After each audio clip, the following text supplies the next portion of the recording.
dhiiroon huccuu faashinaa uffata faashinaa kan classical ta'e yeroo hojii isaanii hin qabnetti yeroo bilisa ta'anitti yeroo guyyaa oolanitti uffata bareedaa faashina ta'e magaalaa keessa keewwatan deemuu fi yookaan ammoo faashina yeroo wajjin deemu ka gadi lakkisin kan akkamii keewwatanii irraa bareedaa ka jedhu wajjin laalla.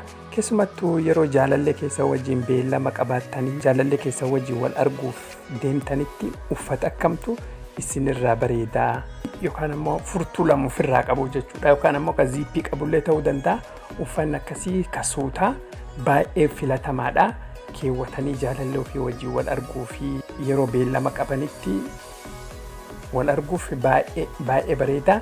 Jiinsilleen ka gubbaan waan akka kootii yookaan ammoo kootii banaa ta'e wajjin yoo keewwatame baay'ee bareeda dhiirotaa fi kanaafuu dubartiin uffata akkasii yoo keewwatanii dhuftan ufitti amanamummaa keessanii fi konfidaansii keessanillee isinii ibsaa.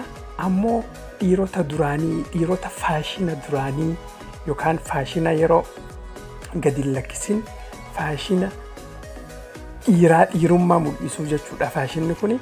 Kanaafuu uffannoonni kuniin yookaan immoo keewwattoonni kuniin faashinni kuniin kamii kan jedhu wajjin laalla. Suurawwaniidhaan isinii himaa. Suuraan armaan gadii kun faashinoota yeroo irraan dabarre faashinoota kilaasikaalii ta'an ofirraa qabu.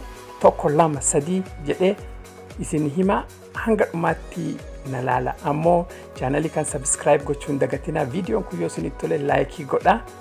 Kunoo uffatni yeroo gadi lakkifne classical ta'an kan dhiirotaaf ta'u yeroo jaalallee isaanii wajjin beellama qabaatan kana.